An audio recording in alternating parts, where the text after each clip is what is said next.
మీకు తెలియని ఇంకో విషయం కూడా ఉంది, చెప్తాను వినండి. బస్ స్టాప్ నుంచి సైకిల్ తొక్కుకొస్తూ సందు చివరి నుంచి బెల్లు కొట్టుకుంటా వచ్చారు. బెల్లు సౌండ్ వినగానే ఇంట్లోంచి ఒక్కటే పరుగు, చప్పట్లు కొట్టుకుంటూ సైకిల్ వెనక పరిగెత్తాను. నా కోసం కొత్త సైకిల్ తెచ్చావా? అవునా? మా నాన్న ముందు కడ్డీ మీద కూర్చోబెట్టుకుని ఒక రౌండ్ కొట్టాడు బావా. పట్టలేనంత సంతోషం. ఏనా అరుచుకుంటూ వచ్చాను. మా అమ్మకు ఒకటే నవ్వు. ఆ తర్వాత మా అమ్మని తమ్ముడిని కూడా కూర్చోబెట్టుకుని ఇంకోసారి తిప్పారు.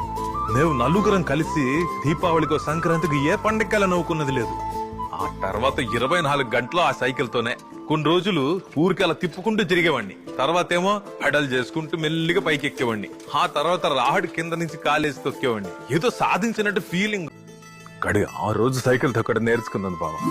ఆ తర్వాత ఇంకా సైకిలే. దాన్ని తొక్కడం, తొడవడం, ఆయిలింగ్ చేయడం ఇదే పని నాకు. వారం మొత్తం నేను స్కూల్కి తీసుకెళ్తాను.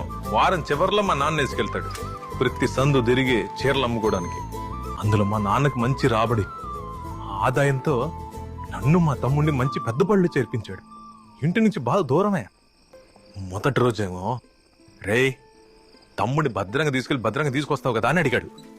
ఆ రోజు సాయంత్రం భద్రంగా స్కూల్కి వెళ్ళి వచ్చేసాం.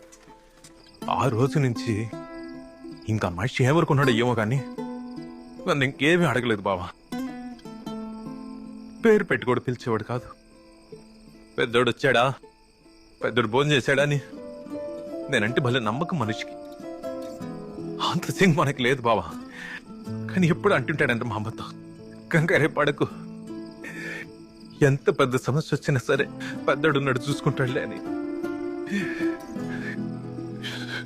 ఆ సైకిల్ అయితే మొత్తానికి అన్నిటిని మార్చేసింది బావా.